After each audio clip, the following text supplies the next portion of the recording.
So I want to thank Alistair for giving a brilliant introduction, whether knowingly or not, to my talk, because I think starting at the origins of life on Earth is a great starting point, and exactly where we need to start for biology.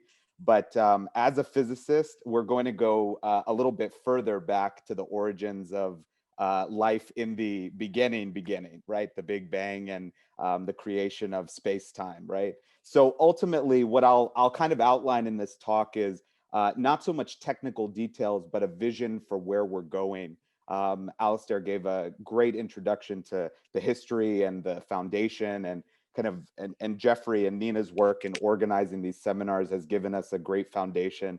But now we want to point towards not only in the last century what the founders of quantum mechanics and how those discussions about the fundamental nature of matter, the fundamental forces, actually led to discussions about what is life, what is it mean to have consciousness, how do matter and mind interact.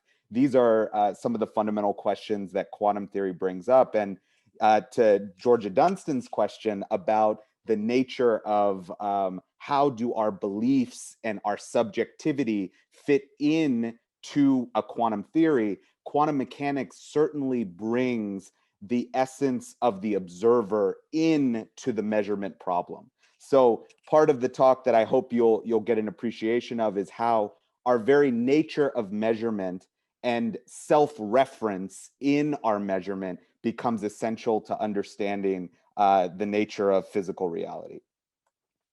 So let me see. Yep. Oops, I'm at the end of the presentation instead of the beginning. There we go. Here we go. Let's try it again. Great. So I thought I'd begin the talk reversing time 100 years to 1921. And so in that time, Frederick Soddy received the Nobel Prize in chemistry for his knowledge of radioactive substances and the origin of isotopes. So we see some quantum undercurrents manifested in even the founders of quantum mechanics. Schrodinger was finishing his first article on atomic theory. But at the same time as this grand rebirth in science was taking place, there was also some very dangerous undercurrents happening. And it's a reminder, I think, in 2021, as we began this year with a massive raid on the US Capitol by right-wing currents in America, it's a reminder that as we, I'm hearing an echo. Is it me or someone else? I'm sorry. Can people hear me? I think it's Gabor. Gabor, if you Okay. go on to mute. Yeah, I think that it was Gabor's coming back. Oh, okay, great. No, it's just a reminder that rebirth and regression often happen at the same time. And so we'll see this cycling, a sort of holographic vision of how history produces both sometimes great science, great discoveries, great art and literature, but at the same time, we have to battle against these undercurrents that threaten to pull our society under.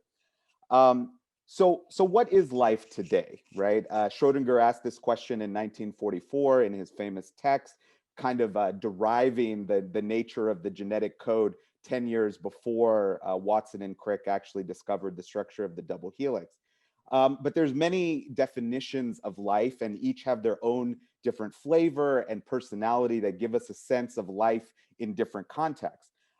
Jacques Monod, the French biochemist, in the habit of Aristotle, who said that life was something that could be nourished, grow, and decay. He kind of gave life these three properties of autonomous morphogenesis, which basically means self-contained operation, teleonomy, meaning endowed with a purpose, and reproductive invariance, in the sense that like beings beget like beings. And so even though Monod acknowledged that there was somewhat of an arbitrariness or a lack of precision with the ideas of teleonomy and invariance, he kept them because it's more than just a mere logical abstraction. If you think of the two basic classes of biological macromolecules, proteins are essentially responsible for almost all teleonomic structures. while genetic invariance is linked essentially to nucleic acids. Now, a more general philosophical definition was posed by Herbert Spencer, who said that life is the continuous adjustment of internal relations to external relations. And while very general and extremely broad, it does have the advantage as a definition of privileging the observer and also making a point of identifying an inner world that is as important as the outer world. And this kind of goes back to fundamental debates about what is objective reality versus what is subjective reality. And this is the hard problem of consciousness.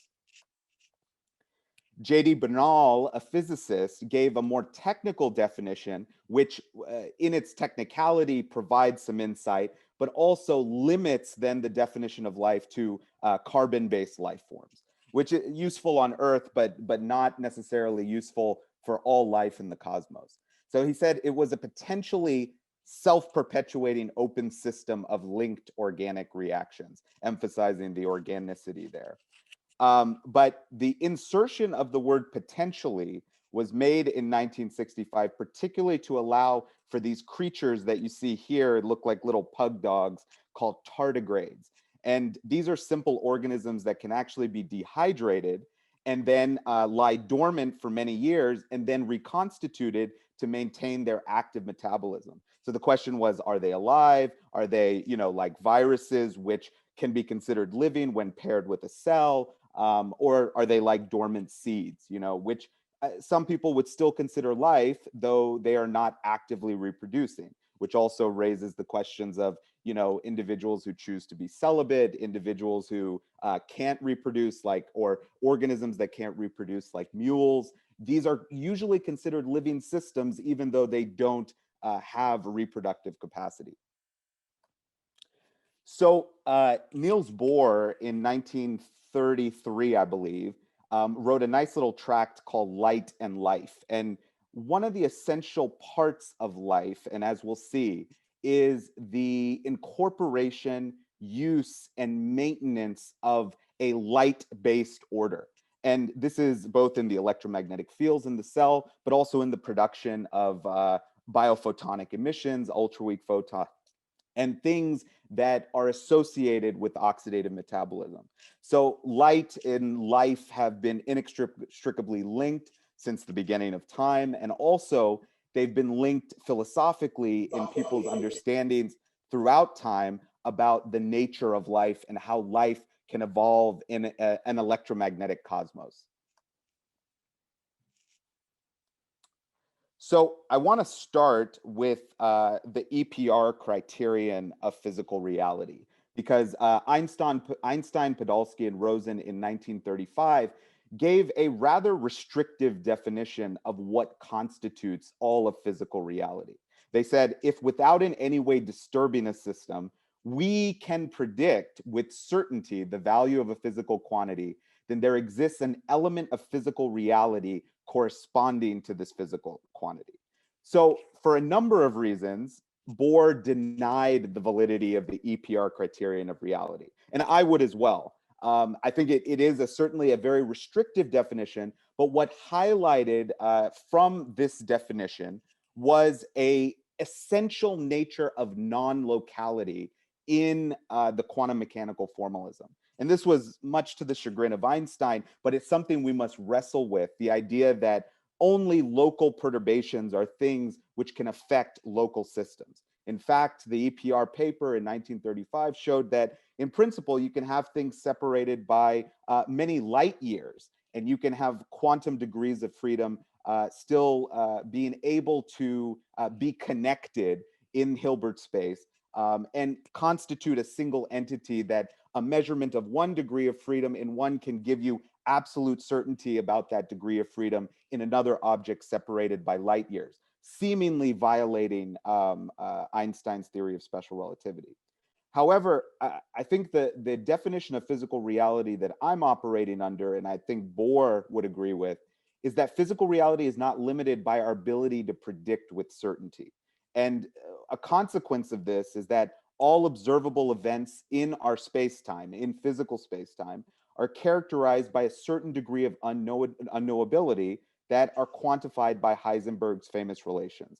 And these are taken by two commuting variables, or you can think of them in some sense as orthogonal variables, that if you know with infinite precision one variable, that other variable that is in some sense orthogonal to the first is completely unknowable. It's absolutely unknowable. If you know the position of a particle with infinite precision, its momentum is absolutely uncertain. It's a plane wave state. And you can think of other sets of variables like that, like energy and time. So quantum mechanics brings into the foreground this question of fundamentally, how is the observer involved? And then what are the role of the inner subjective? What is the role of consciousness in quantum mechanics? So according to the Copenhagen interpretation, humankind in its capacity as the observer of an experiment is an essential and irreducible feature of physics. As Max Born put it, what changes suddenly is not something physical, but rather our knowledge of the system.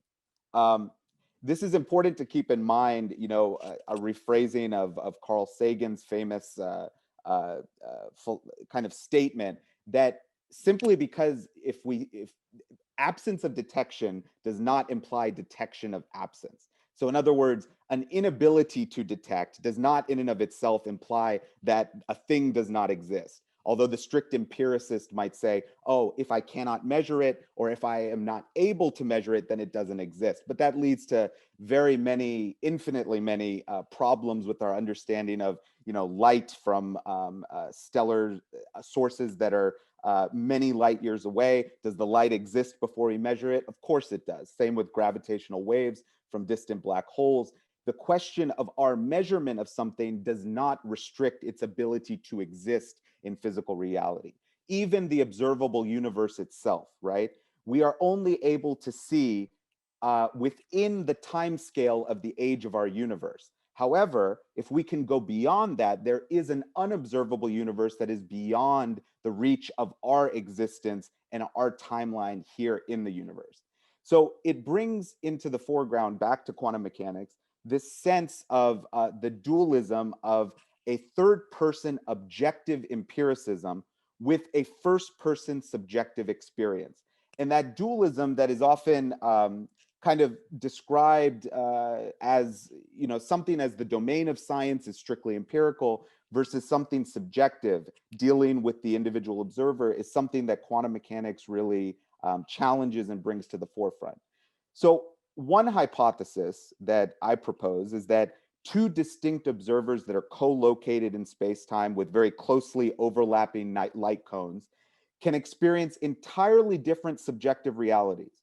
And you can imagine this as a sort of inner wave function defined by an eigenspectra of non-physical attributes that describes, you know, beliefs, emotions, cognitive profiles, you know, things that are usually not acknowledged by, say, biomedicine, which focuses on the body, but things that might be related to the mind-body connection.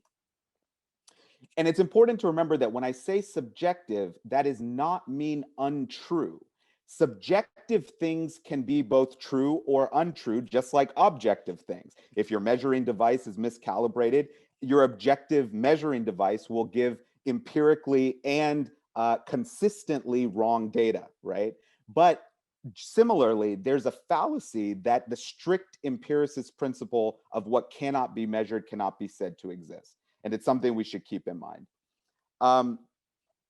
This is a series of pictures from Roger Penrose's latest book, Fashion, Faith, and Fantasy in the New Physics of the Universe, where he takes aim at this sort of unquestioned belief in quantum theory as the bedrock of reality. Of course, if you go back to the origins of the universe, where the four fundamental forces, including gravity, we don't have a true theory of quantum gravity yet, and it's something that that folks are actively working on. But he means something more in the sense of fundamentally we don't understand what quantum mechanics is saying. And you can think of it in terms of this picture of a sort of quantum classical mermaid with this quantum classical boundary. The human half of the mermaid exists in the classical world, which is common. We see buildings and ships, and it's common with our human experience. But in the quantum world, we have this strange deep sea underground where all sorts of strange processes and superpositions take place. And then seemingly miraculously, there's this deeply nonlinear process of state reduction defined by the operator R here that translates us from the unitary evolutional world of quantum mechanics to the classical world of Newton's equations and the like. So, we can think of this through the paradox of Schrodinger's cat, but here's a sort of another picture of, or an equivalent picture of the Schrodinger's cat paradox. If you imagine a laser here in a box that's contained with some, delicious cat food, and you have the laser impinging upon a beam splitter that then divides the photon, puts the photon in a superposition state where half of the beam is reflected towards a detector at door A, and half of the beam is reflected to a detector at door B. And then if a photon impinges on one, the door opens. But if we take the linearity of quantum mechanics seriously, and Schrodinger's equation is a linear equation, meaning that the sum of, or the evolution of a sum of two states is the sum of their evolutions, then like Maxwell equations, we have to treat seriously the linearity of macroscopic objects. We have to treat seriously the linearity of a wave-like state. So this cat who sees door A open, we see the cat going through door A. But in the quantum world, we have to really imagine a superposition of cats, one going through door A and one going through door B. And the question is, why do we actually only observe one or the other? Why don't we see this kind of superposition? Or maybe we don't even understand what's happening in our consciousness. We don't understand that there is a superposition of things going on in our conscious states. So one way to think about linearity in quantum mechanics is to think that reduction, the process of observation, actually restores classicality to a system. Some might call this a von Neumann measurement, the idea that you can measure something, and if it's in an eigenstate, you can measure it in that eigenstate of your measuring device. So you have a unitary evolution, which is deterministic.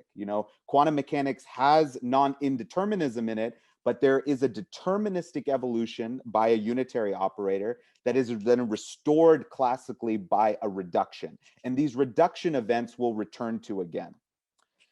So there's a very nice paper published in Nature in 2019 that suggested that these R processes can actually be predicted and reversed by weak coupling to a deterministic system. So R is certainly, let's say, an indeterministic process. There are some models that define it as deterministic, but in the traditional Copenhagen interpretation of quantum mechanics, it's a process that brings a sort of randomness to quantum mechanics in the measurement process. But this group actually said that, no, by actually coupling these quantum states to a weak coupling to a deterministic system, we can actually observe and control those quantum jump processes. And I'll return to this in a little bit. So in looking at how quantum effects have an impact on physical reality, we have to remember that quantum entanglement and other behaviors like this have certainly been observable and demonstrable on distances of 100 kilometers and more. There was an experiment done with sending entangled photons in between a satellite in low Earth orbit and the ground. So maintenance of entanglement over long distances is certainly not a problem. And so in the cell, it makes these distances, let's say between ion channels, if you imagine them as a double slit, appear almost insignificant.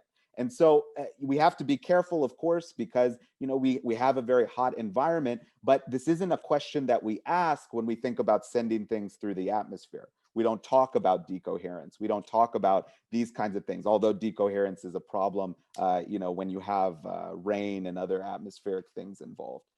But in the last century, we've seen a number of very interesting experiments looking at cellular communication and information exchange through light.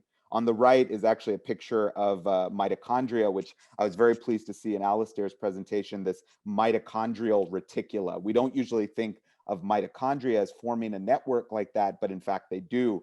And this mitochondrial reticula are co-located with the cytoskeletal network, which they form this this kind of beautiful co-located structure. And we'll try to understand what that means and why.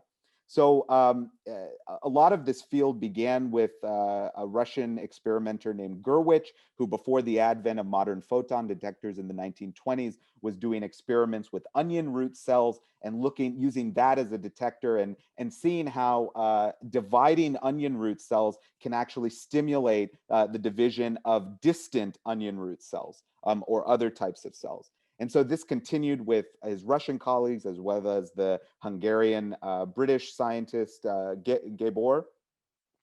And then it continued. G. Albrecht Buehler, for almost a quarter century in the late 20th century, studied how centrosomes, a very conserved evolutionary feature that's kind of one of the crucial steps in evolution, human evolution, defined that these centrosomes were actually sort of a primitive eye that the cell uses to orient to the electromagnetic field.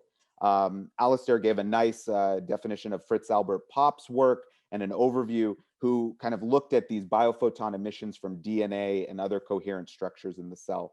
Quickenden and Tilbury, I'll highlight, in the early 90s, did some excellent experiments with modern photon detectors, looking at different bursts of ultra-weak photon emissions at different phases of the cell cycle, seeing UV, visible, and infrared emissions depending upon the state.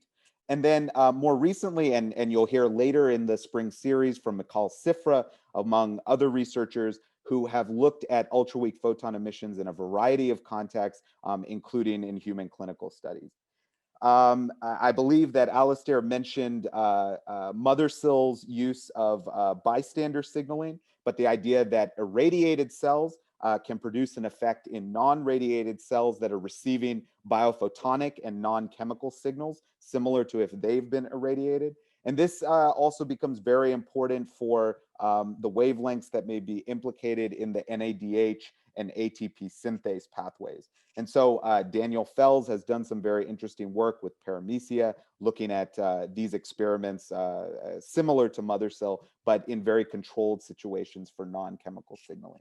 Slowinski has written a very interesting paper on UPE bursts as a hallmark of the line between life and death. And at the end of this presentation, I'll give some speculations about how we might be able to manipulate that to our advantage in quantum immortality. So another talk you'll hear in the spring series is from Li-Hui Tsai, who in her group in 2018 with Edward Boyden at MIT did a wonderful work in looking at how gamma frequency synchrony in the brain at 40 hertz can actually attenuate amyloid load in Alzheimer's disease mice. So amyloid is a strong indicator of the prevalence of Alzheimer's disease. It's not sufficient. You must need a certain amount of oxidative stress to take someone with a high amyloid load from normal cognition to a dementia state. But what they found was that if you use a 40 hertz blue flicker and you present this to the mice, you can actually reduce their amyloid load.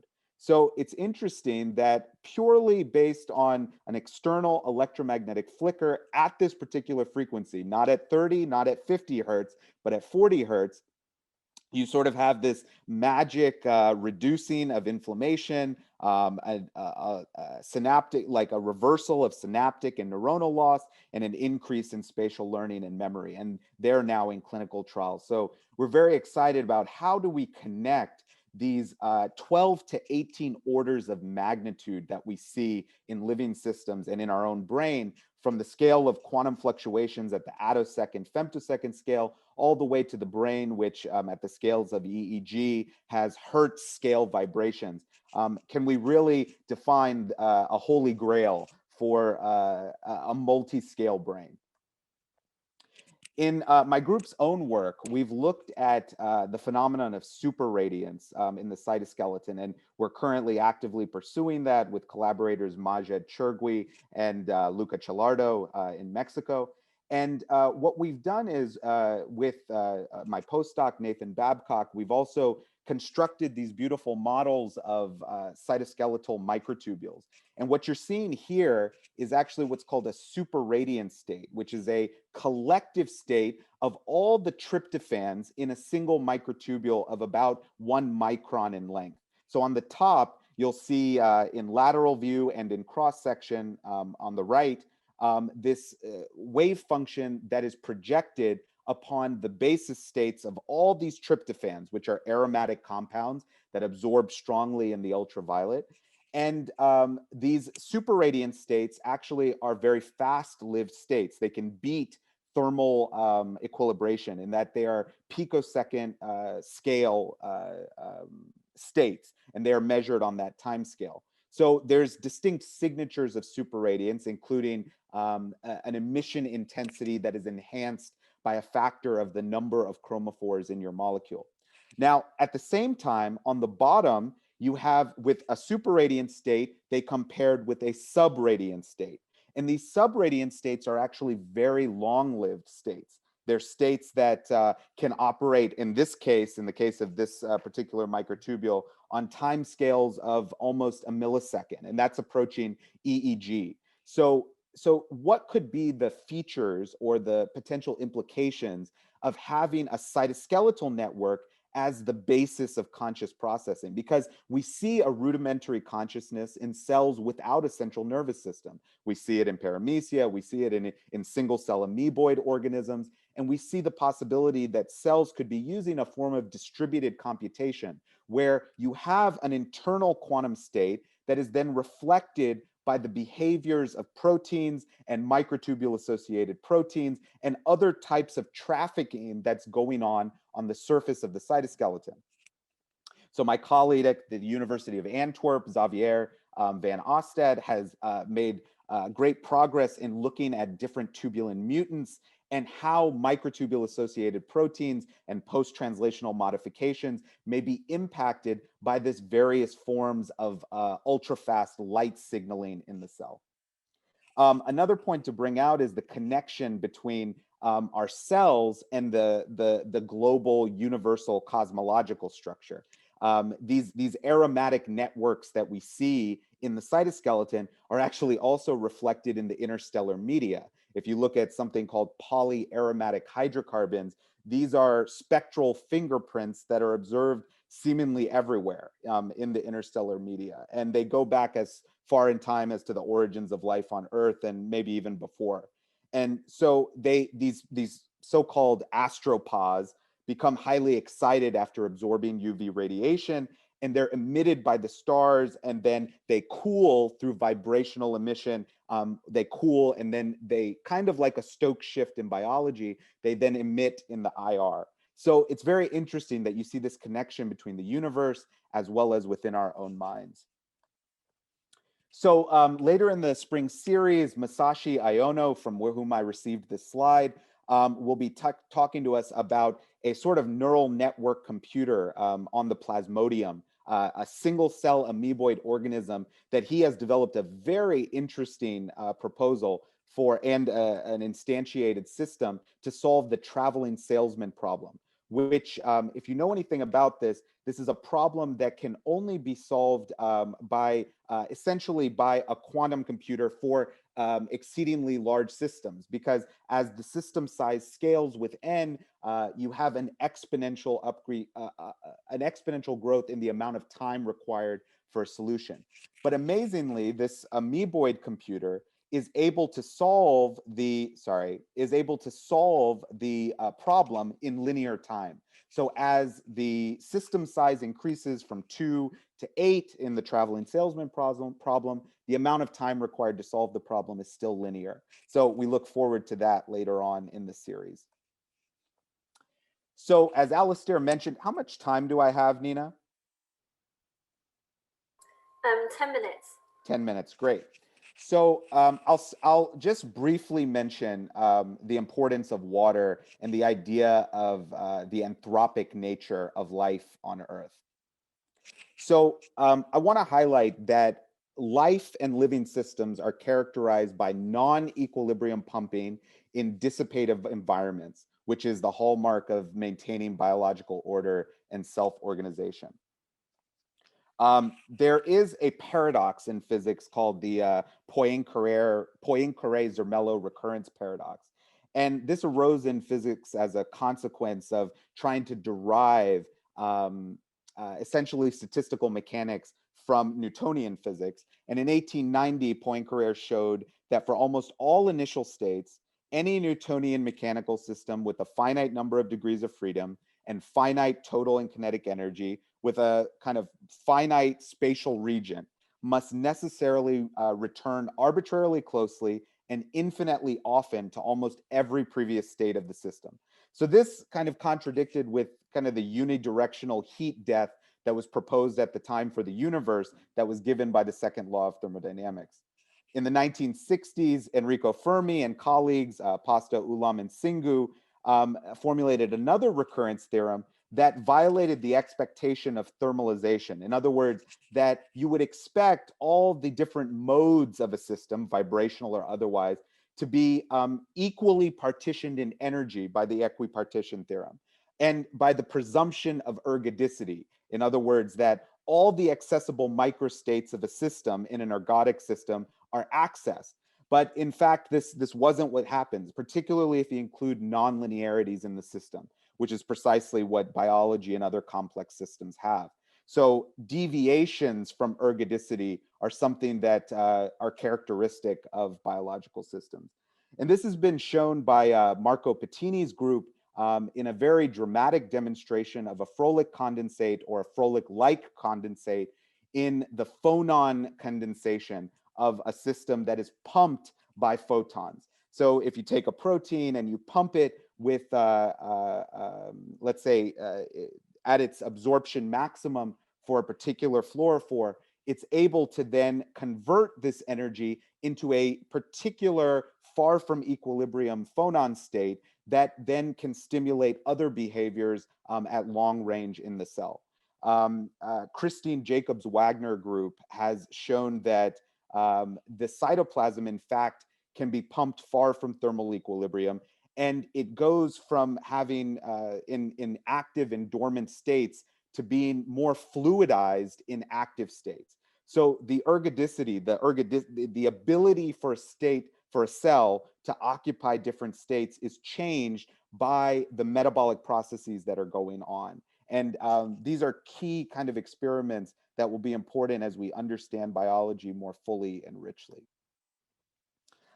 If we're thinking about the origins of universe theory and how the origins of the universe led to life as we know it, we have to think about the trade-off between entropy and gravity. So as you see in the top figure, a gas will inhabit the full measure of a box, but gravitating bodies seem to go in the opposite direction of that entropy. So at the beginning of the universe, you have an extremely ordered state that in the Big Bang is very hot and dense, but it then expands outward. And according to the universal physical constants that we eventually will have gravity to pull all those things back to stop the universe from expanding, potentially going back to a big crunch. But we have a trade-off between entropic forces and gravitational forces. And this is kind of the origins of how the anthropic principle, the idea that the universe is somehow uniquely conditioned for life, or in its strong version, how life itself is necessary for the maintenance and full expression of the entire universe writ large on cosmological scales. So carbon-based life presumes at least 10 billion years for stellar furnaces to actually create the heavier elements like carbon, nitrogen, oxygen, and phosphorus that are necessary for life from the lighter elements of hydrogen and helium.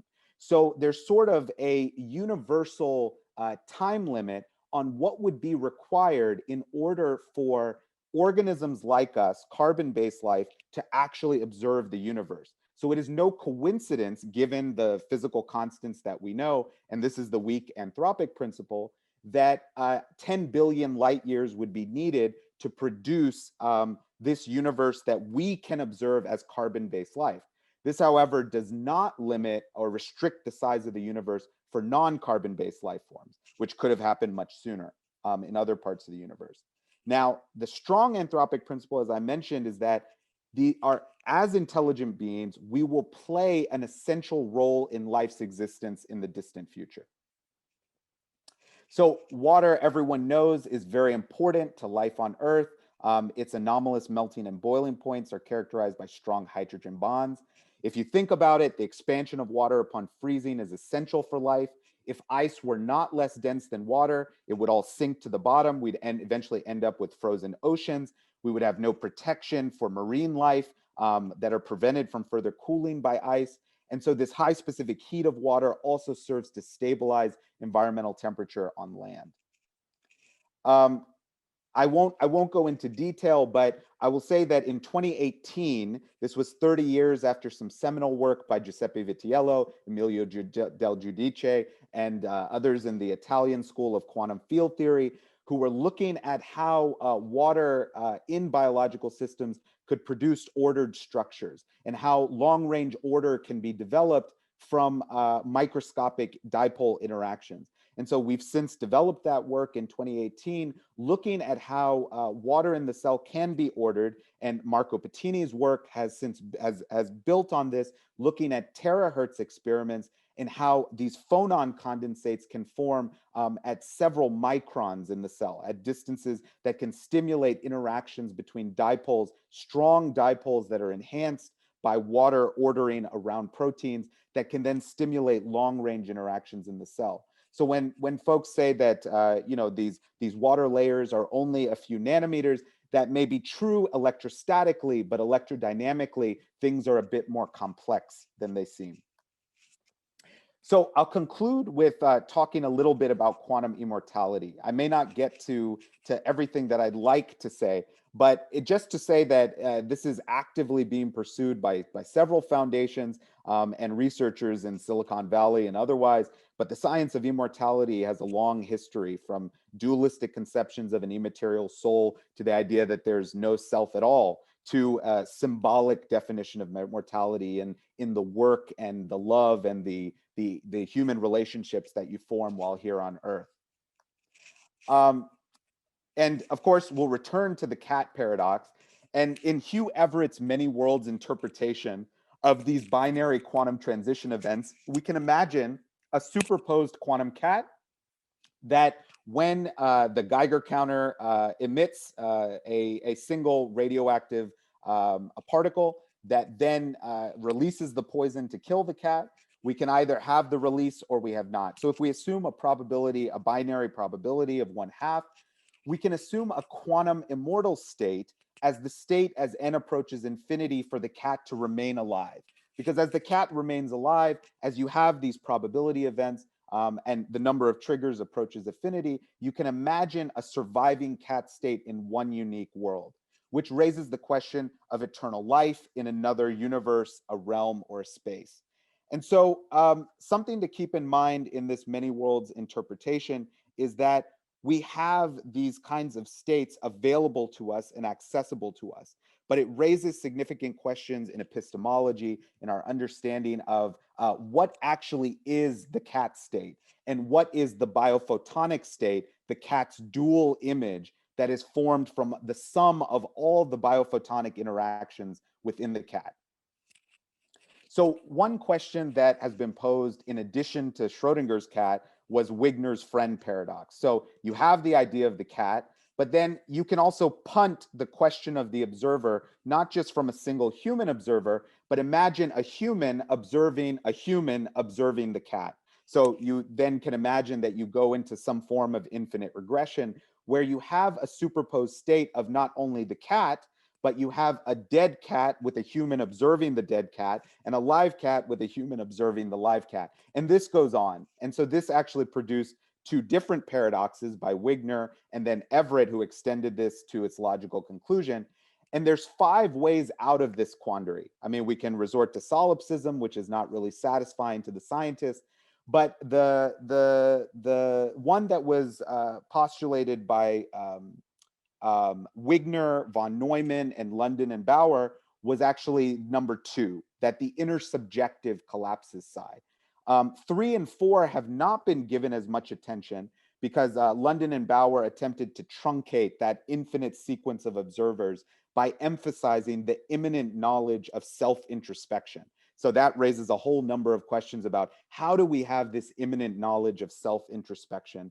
But they certainly, all of the founders of quantum mechanics and those who kind of developed this Everett-Friends paradox and kind of started thinking about it, were strictly denying the positivism that pervade sort of Enlightenment science, the idea that the self cannot be known or that there is no fundamental definition of the self. So you can imagine in the universe that we have this sequence of observers with an ultimate final observer who at the end of time will be located at the final singularity in a closed universe or at a future time-like infinity in an open universe. This work by Tristan Hoopsch in '97 suggested in a rather tongue-in-cheek way that quantum mechanics is either non-linear or non-introspective. What did he mean by that? So without going too detailed into the equations, you can imagine here a wave function for a subsystem defined by psi, and then a wave function for your measuring device defined by phi. And so Vm defines the interaction of the subsystem with the quantum measuring device, and lambda m describes the back reaction of the subsystem upon the measuring device, or how the measuring device responds to the subsystem. And as you can see here, these equations are obviously coupled, and they're highly nonlinear, and they can be solved, but they don't produce the standard linearity that is grown accustomed to in quantum mechanics. So either quantum mechanics is linear and it has this element of non-introspectivity, or the paradox, it cannot describe the measurement process, which is fundamentally nonlinear and therefore produces introspection or raises the issue of self-reference. So this issue that to fully describe quantum mechanics, you have to refer to the observer or to the measuring apparatus, raises questions about self-reference, see Gödel's theorem, non-computability, and I'll give a slight calculation for how we might describe these things in terms of the computational capacity of the brain. So Freeman Dyson in 1979 said it is impossible to calculate the long-range future of the universe without including the effects of life and intelligence. So Dyson's paper in 79 was followed by another in 81, and then by a science article in 1982. And these articles kind of made the study of scientific eschatology precise and mathematically kind of defined. So to return to Everett, Everett in his many worlds interpretation realized that it's more appropriate to think of the measuring apparatus rather than the universe as splitting. So Einstein criticized quantum mechanics in that he said that in the many worlds interpretation, a mouse could bring about drastic changes to the universe simply by looking at it. And Everett responded that it is not so much the system which is affected by an observation as the observer. The mouse does not affect the universe, only the mouse is affected. So you can think about it here as a measurement on the whole universe can be decomposed into a measurement on a cat state or a mouse state, as you wish, and a memory device that sort of represents your measurements capacity, your measuring apparatus capacity to register the outcome of the measurement. And so as you can see here, you can usually weakly couple your experimental system to the rest of the universe, and you can separate those wave functions.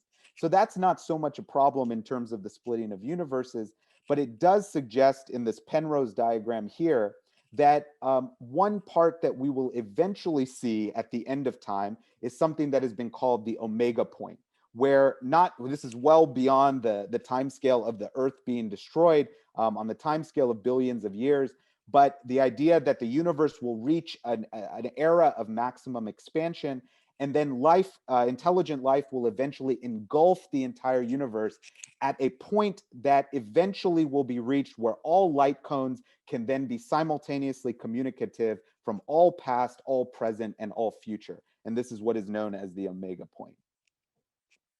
So J.D. Bernal, who I mentioned at the beginning of the talk, said that ultimately all life may eventually be etherealized, losing the organismal confines of a body, and ultimately perhaps resolving itself entirely into light.